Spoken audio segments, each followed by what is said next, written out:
नमस्कार दोस्तों, एक बार फिर से तान्या की और बाय नेचर में आपका स्वागत है। मैं तान्या आपका तहे दिल से स्वागत करती हूँ। दोस्तों, आज का वीडियो बहुत ही खास है। आप सबको पता है कि आजकल हर घर में, चाहे वो बड़ा हो चाहे वो छोटा हो, कब्ज़ नाम की एक बीमारी जो है, जिसको मैं तो बीमारी कहती हूँ लेकिन उसको बीमारी नहीं मानते हैं लोग, ये हर किसी को है, हर किसी को है। इसके कारण अनेकों हैं, बहुत वजह से होता है ये। और अब तो इसको लोग बीमारी में काउंट ही नहीं करते, क्योंकि ये रोज़मर्रा की ज़िंदगी में शामिल हो गया है। हमको डेली इसको फेस करना पड़ता है। ये एक ऐसी समस्या है जिसको हम अगर समय रहते ठीक नहीं करेंगे तो ये बहुत बड़ी बीमारी का कारण बन सकता है। अब कब्ज़ क्यों होता है, किन लोगों को होता है, इसके असल कारण क्या हैं और इसको कैसे ठीक किया जा सकता है, इन सब के बारे में आज हम डॉक्टर संदीप शर्मा से आपसे बात करेंगे। डॉक्टर संदीप शर्मा के बारे में मैं आपको थोड़ा सा बता दूं कि ये डॉक्टर हैं, एलोपैथी के डॉक्टर हैं, लेकिन ये लाइफस्टाइल से लोगों का ट्रीटमेंट करते हैं। डॉक्टर विश्वरूप राय चौधरी जी के जो डॉक्टर पैनल हैं उनमें ये सीनियर कंसल्टेंट हैं और इन्होंने लाखों की तादाद में इन्होंने लोगों को ठीक किया है। डॉक्टर BRC सर की टीम के ही बहुत सारे पेशेंट्स इनके पास आते हैं जिन्होंने अपने आप को ठीक किया है। इस हिसाब से डॉक्टर संदीप शर्मा एक आइडियल पर्सन है आप लोगों को सही जानकारी देने के लिए, क्योंकि इनकी जानकारियां जो होती हैं वो लाइफस्टाइल से रिलेटेड होती हैं और बिना दवाइयों के ये ठीक होना सिखाते हैं। तो चलिए बिना डिले करते हुए डॉक्टर संदीप शर्मा से ही पूछ लेते हैं कि कब्ज़, कॉन्स्टिपेशन आजकल के ज़माने में सबसे ज़्यादा क्यों है और इससे कैसे बचा जा सकता है। आज हम जिसके बारे में बात करने वाले हैं वो एक ऐसी चीज़ है जो काफ़ी सारे लोग इससे ग्रसित हैं और जो नहीं है उनको हो ना हो अपने जीवन काल में या फिर साल दो साल में कभी ना कभी उनको ये प्रॉब्लम होती है और वो लोग उससे दूर भी हो जाते हैं। वह जिस बीमारी के बारे में हम बात करने वाले हैं उसे कहते हैं कॉन्स्टिपेशन।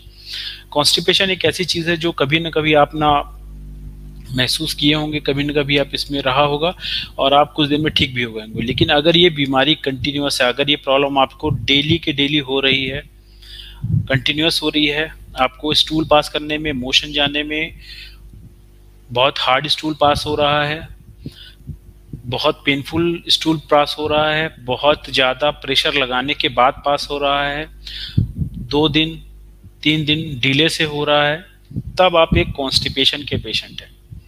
तो सबसे पहले समझना पड़ेगा कॉन्स्टिपेशन होता क्या चीज़ है। अगर जब हम जो चीज़ खाने में हम खा रहे हैं, अगर उसमें वाटर कंटेंट बहुत ज़्यादा कम हो जाएगा तो वो एक बहुत हार्ड हो जाएगा, उसका मूवमेंट हमारे पेट में जो है वो बहुत धीरे धीरे होगा और जब वो बहुत धीरे धीरे होगा तो ज़्यादा चांसेस है कि वो डिले हो जाए और बहुत मेहनत से, बहुत प्रेशर करने के बाद बहुत हार्ड तरीके से आप मोशन पास कर पाएंगे। यही एक कॉन्स्टिपेशन है। तो अब ये समझना पड़ेगा कि कॉन्स्टिपेशन के प्रकार कितने होते हैं। एक प्रकार ये हो सकता है कि आपका जो मोशन है वो बहुत हार्ड पास हो रहा है, बहुत हार्ड होता है, ड्राई होता है, एक प्रकार का ये कॉन्स्टिपेशन हो गया। एक कॉन्स्टिपेशन ये होता है कि मोशन तो नॉर्मल है मगर वो 2 दिन 3 दिन के डिले में हो रहा है, वो एक कॉन्स्टिपेशन हो गया। और एक और विचित्र प्रकार का कॉन्स्टिपेशन होता है, उसमें क्या होता है, पेशेंट रोज मोशन जाता है, रोज हो रहा है मगर 3 दिन डिले है, मतलब जो चीज आपने 1 तारीख को खाई थी उसका मोशन आपको 3 तारीख को होगा। ये कॉन्स्टिपेशन पता कर पाना बड़ा मुश्किल का काम होता है। मैं वही बता रहा हूँ, ऐसा कॉन्स्टिपेशन कैसे पता करेंगे। जैसे मान लीजिए आप 1 तारीख को चुकंदर खाइए और फिर वो देखिए कि जो आपका जो मल त्याग है, जो आपका मोशन है वो रेड कलर का कब निकल रहा है। अगर वो अगले दिन ही निकल जाता है, जो 24 आवर डिले है, उसके अगले दिन निकलता है 48 आवर डिले है, उसके अगले दिन निकलता है तो 3 दिन का डिले है। ऐसे हम आइडिया लगा सकते हैं कि हमारा जो मल त्याग है, जो हमारा मोशन है वो कितना डिले में चल रहा है। तो ये एक थोड़ा सा ब्रीफ डिस्क्रिप्शन हो गया कॉन्स्टिपेशन का। अब कॉन्स्टिपेशन ज्यादातर होता क्यों है। हो सकता है आपका जो वाटर इनटेक है वो कम हो रहा हो, तब भी कॉन्स्टिपेशन हो सकता है। हो सकता है आपके खाने में इतने फाइबर, इतने रफेज, यहाँ पे सबसे इंपॉर्टेंट वर्ड समझिएगा रफेज। रफेज क्या होता है, किसी भी खाने की चीज से अगर हम प्रोटीन, कार्बोहाइड्रेट निकाल दें, उसको छोड़ के जो भी चीज बचता है उसे रफेज कहते हैं। फाइबर तो क्या हो गया, एक चीज हो गई, लेकिन अकेला फाइबर नहीं है। रफेज समझना पड़ेगा आपको। जैसे फल है, फल में से प्रोटीन और कार्बोहाइड्रेट को छोड़ के जो भी चीज बचती है, 150 चीजें, वो सब रफेज कहलाती है।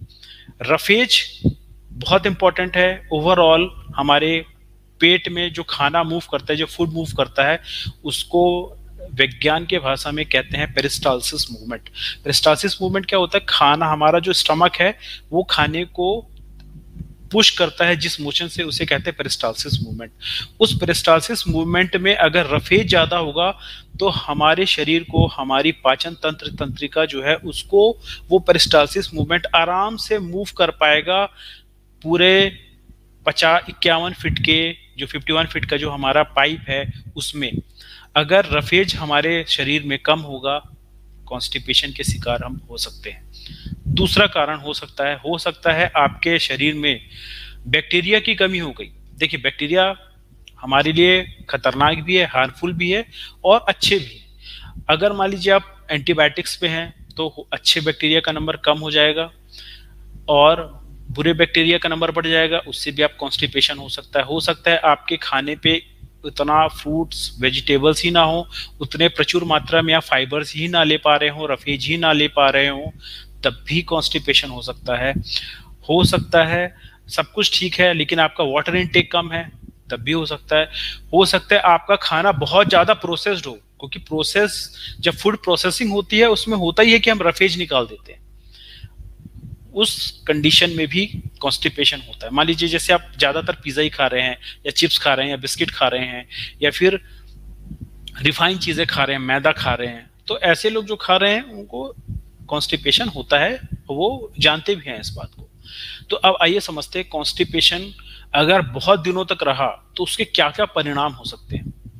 तो क्यों ना आज हम सीधे पेट में ही देख लेते हैं कि कॉन्स्टिपेशन कैसा होता है। तो ये है हमारे पेट का मॉडल। ये जो भाग है इसे कहते हैं एनस, यहीं से हम मल त्याग करते हैं।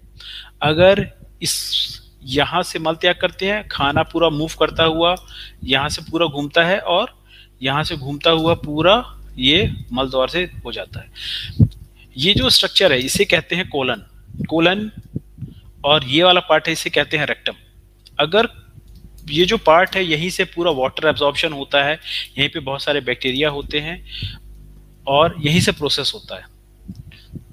तो आज हम इसकी भी बात करेंगे कि इस पार्ट में क्या क्या बीमारियां हो सकती हैं और कॉन्स्टिपेशन में क्या होता है। तो अगर हम इसको काट दें तब हम इसके अंदर का भाग देख पाएंगे। तो चलिए इसे काटते हैं। तो आज आप मान के चलिए आप एक मेडिकल कॉलेज का स्टूडेंट है, आपको अंदर का भाग काट के दिखाया जा रहा है। ध्यान से देखिएगा अंदर काटने के बाद कैसा दिखता है।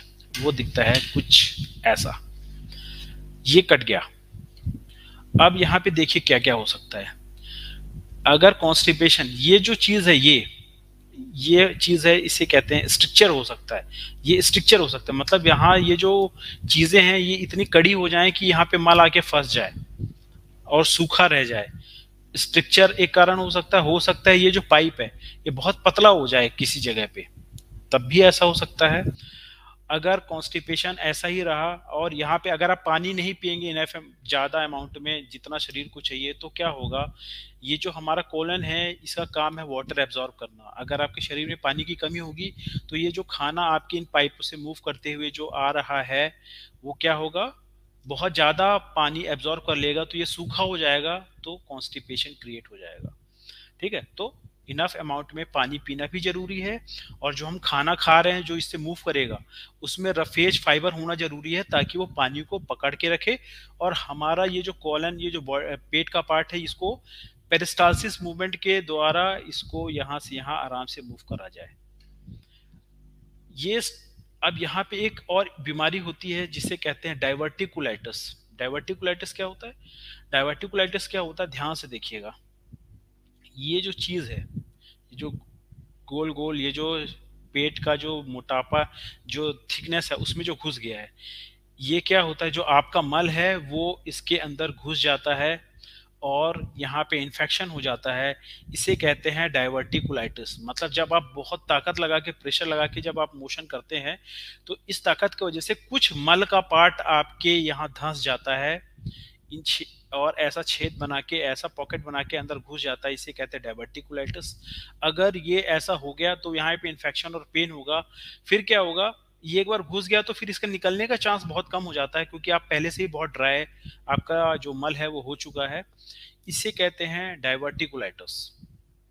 थोड़ा और नजदीक से दिखा दूं, अगर ये वाला जो पार्ट है, अगर मल ऐसा अगर आपके पेट के अंदर अंदर घुस गया अगर, इसे कहते हैं डाइवर्टिकुलाइटिस, जो अचानक बहुत तेज पेन होने लग जाता है और हमेशा पेन बना रहता है। अब आप एक सोचिए, जब ये पेन हो रहा है और आप पेन किलर खा के इसको दबा देंगे तो आपको भले इसका पेन महसूस ना हो, मगर ये निकला नहीं है, ठीक।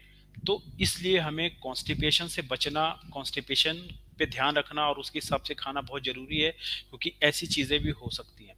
जो क्रॉनिक कॉन्स्टिपेशन के पेशेंट होते हैं उनमें एक चीज और देखा गया है, उनको ऐसे पॉलिप्स भी होने लग जाती है। जो पॉलिप्स है, ये ये जो ये जो इसका पेट का जो सतह है वहां से ऐसे ये जो उभार निकलते हैं, इसे कहते हैं पॉलिप्स। ये जो पॉलिप्स हैं, क्रॉनिक कॉन्स्टिपेशन के केस में ऐसा भी होता है। किसी किसी को जो कैंसरस हो जाता है, बहुत बड़ा हो जाए, तब ये कैंसरस हो जाता है। अगर इसकी सतह छिल गई, इसे कहते हैं इरोजन, ठीक। तो ये कुछ कुछ चीजें हैं जो पेट में होती हैं। इन बीमारियों के बारे में पर्टिकुलर हम और डीप में बात करेंगे, लेकिन आपको बस एक आइडिया दे दूं कि हमें इसकी स्वास्थ्य सही रखना बहुत ज्यादा जरूरी है, ठीक है। अब अपन बात करते हैं कॉन्स्टिपेशन। अगर शुरुआत है, आपको कभी कभार हो रहा है, उस पे हम कैसे उस पे नकेल कसें, कैसे उससे बचें। आप अपने डाइट में ऐसी चीजें खाएं जिसके अंदर रफेज बहुत ज्यादा होता है। आपने अभी तक फाइबर फाइबर सुना होगा, फाइबर के साथ और बहुत सारी चीजें जरूरी होती हैं, क्योंकि ध्यान रखिएगा, मैंने बोला था बैक्टीरिया, बैक्टीरिया फाइबर के साथ बहुत सारी चीजें खाता है। उसको कैलकुलेट कर पाना मुश्किल है, तो उसका सिंपल फंडा है रफेज, जो कि फ्रूट्स में, वेजिटेबल्स में, सैलड्स में प्रचुर मात्रा में होता है। कुछ ऐसे ग्रेन्स भी हैं जिसके अंदर फाइबर प्रचुर मात्रा में होता है, वो मिलेट्स हैं। मगर अगर आप कॉन्स्टिपेटेड हैं तो उतने कंसंट्रेटेड क्रूड फाइबर अभी आप नहीं खा सकते हैं। तो जो कॉन्स्टिपेटेड हैं उनके लिए स्पेशल इंस्ट्रक्शंस है, वो मिलेट्स अभी ना खाएं, क्योंकि उस उतने ड्राई फाइबर्स को आपको प्रोसेस कर पाना अभी मुश्किल है। तो क्या सबसे पहला इंफॉर्मेशन क्या है, जो कॉन्स्टिपेशन के पेशेंट है वो अभी मिलेट्स ना खाएं जब तक उनका कॉन्स्टिपेशन ठीक नहीं हो जाता। उनके लिए अभी ऐसी कौन सी चीज है जो बहुत अच्छी है, वो है फल, सलाद और वेजिटेबल्स, जैसे जिसके अंदर पानी बहुत ज्यादा होता है, वो आपके लिए बहुत अच्छा होगा। जैसे वाटरमेलन हो गया, मस्क मेलन हो गया, लौकी हो गई, तोरी हो गई, जिसको कई लोग घिया भी बोलते हैं, खीरा हो गया। तो जिनके अंदर वाटर कंटेंट बहुत ज्यादा है, वो वाली सब्जियां और फल खाएंगे तो आपका जो वाटर कंटेंट है ओवरऑल फूड जो आप खा रहे हैं उसमें वाटर रहेगा और वो ड्राई नहीं होगा। और पेरिस्टालसिस मूवमेंट, पेरिस्टालसिस मूवमेंट कैसा होता है वो मैं आपको एक बार और समझा दूं। जो पेट है ये बीच बीच में ऐसे दबा दबा के खाने को आगे बढ़ाता है, इसी को कहते हैं पेरिस्टालसिस। इसमें वेव चलती है, मतलब ऐसे इसमें एक प्रेशर की वेव चलती है जो हमारे मल को एनस तक पहुंचाती है। इसको आसानी से करने में हमें क्या मदद करनी पड़ेगी, अपने शरीर को ज्यादा पानी वाले फल और सब्जियां और सलाद खानी पड़ेगी, जिससे जो वाटर है वो उसी जो फूड मूव हो रहा है उसके अंदर ही रहे और आसानी से पास ऑन हो जाए। अगर आप बहुत ज्यादा कॉन्स्टिपेटेड हैं और तब आप एक और कुछ दिन के लिए आप एनीमा ट्राई कर सकते हैं। एनीमा में क्या होता है, मलदार के द्वारा यहाँ पे प्लास्टिक का पाइप डाला जाता है और वाटर एनीमा वो कर सकते हैं। और बहुत सारे अलग अलग टाइप के एनीमा होते हैं वो, लेकिन वो केस पे डिपेंड करता है। वाटर एनीमा तो अगर आपको बहुत ही ज्यादा ड्राई है और तब आपके पास एनीमा कुछ दिन के लिए मदद कर सकता है, लेकिन एनीमा इलाज नहीं है। एनीमा एक प्रकार का ऐसा है कि जैसे आपको कांटा लग गया तो कांटा तो निकाल दिया गया, मगर ऐसा तो नहीं आप रोज उस कांटे को लगा लगा के आ रहे हैं, निकलवा रहे हैं। परमानेंट सोल्यूशन क्या है, आपको अपना डाइट बदलना ही पड़ेगा। एनीमा लगा लगा के काम चलाओ सरकार नहीं चल सकती, ये इलाज नहीं है। ये सिर्फ उस आपातकालीन परिस्थिति से निकलने का एक तरीका है। तो कई लोग डिपेंडेंट हो जाते हैं, सर हम एनीमा लेके कर लेते हैं एवरीथिंग इज फाइन। बिल्कुल फाइन नहीं है, ये तो सिर्फ एक जुगाड़ू का काम है। परमानेंट इलाज तो हमको करना पड़ेगा ना, अपने खाने पीने की आदतें और चीजों में बदलाव करके। बच्चों में कॉन्स्टिपेशन बढ़ता जा रहा है क्योंकि हम प्रोसेस फूड खाते जा रहे हैं। तो ओवरऑल निष्कर्ष क्या निकला, क्यों कॉन्स्टिपेशन जरूरी है। कॉन्स्टिपेशन का इलाज करना क्यों जरूरी है? क्योंकि अगर वो नहीं करेंगे तो मैंने बताया डायवर्टिकुलाइटिस हो सकता है, आपके जो बैक्टीरियाज हैं उनका नंबर में डिसबैलेंस हो सकता है, उससे बहुत सारी चीज़ें भी होती हैं। इनफैक्ट क्रॉनिक के पेशेंट में ब्यूटरेट्स नहीं बनते तो जो जिंदगी का चार्म है वो भी खत्म होने लगता है। ये बहुत डीप कनेक्शन है, ये कभी मैं डीप में बाद में बताऊंगा। अभी कॉन्स्टिपेशन के में अभी इसको पूरा समझा पाना अभी पॉसिबल नहीं है। तो इसका सॉल्यूशन क्या है वो बता दिया। आपातकालीन समय में आप एनीमा ले सकते हैं, ये भी बता दिया।